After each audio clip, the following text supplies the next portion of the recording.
Hello, this is the second video in the CPA series for OCR Discrete Further Maths. We'll be looking at the use of dummies in activity networks.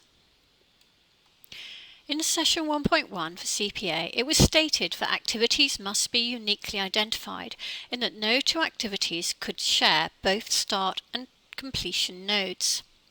Hence, we sometimes need to use dummies in the activity networks for two reasons.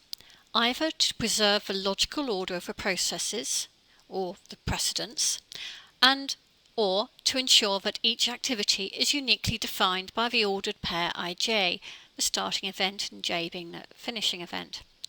So we show dummy activities on networks via dotted lines.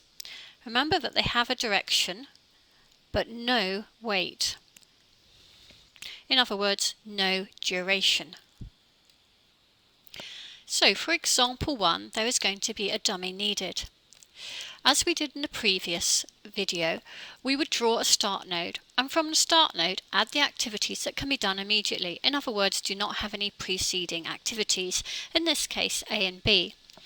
Then, as we did before, we connect nodes to the end of these activities to signal their completion. Activity C follows A. D, however, must follow both B and A. So where should D go? Well, we need a node to show A and B both being completed.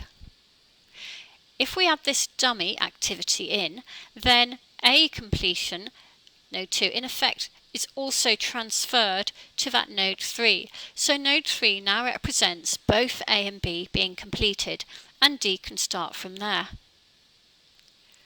So why does the dummy go from node 2 to node 3? That's because we want C to just rely on A, but we need D to have both A and B completed before it can start. If the dummy went the other way, it would be impossible to place activity C. So there we go. We can now start D from node 3, and we can then assign E to start when D is completed and complete the whole project.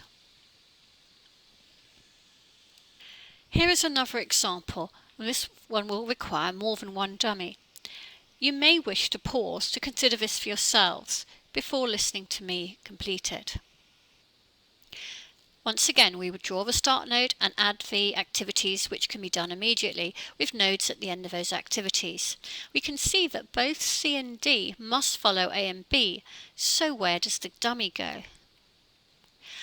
The dummy goes from 2 to 3 because E follows B but does not follow A, so we've had to look ahead in the precedence table before we make this decision.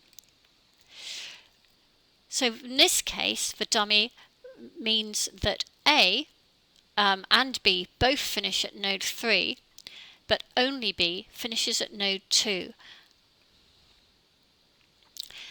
Therefore, E can start at node 2, and C and D can now start at node 3. Well, we're probably wondering why we don't have C, D and E all finishing at the same node. But we need another dummy here, because otherwise C and D would both start at 3 and both finish at the same node, and we already have identified that that is not possible because they need unique identification. Therefore, we need to put in a node to show that C is completed and the dummy taking it to the sync node. So here we have a use of two dummies for two different reasons. The first dummy was to show the precedence, and the second dummy is to ensure unique identity of both C and D activities.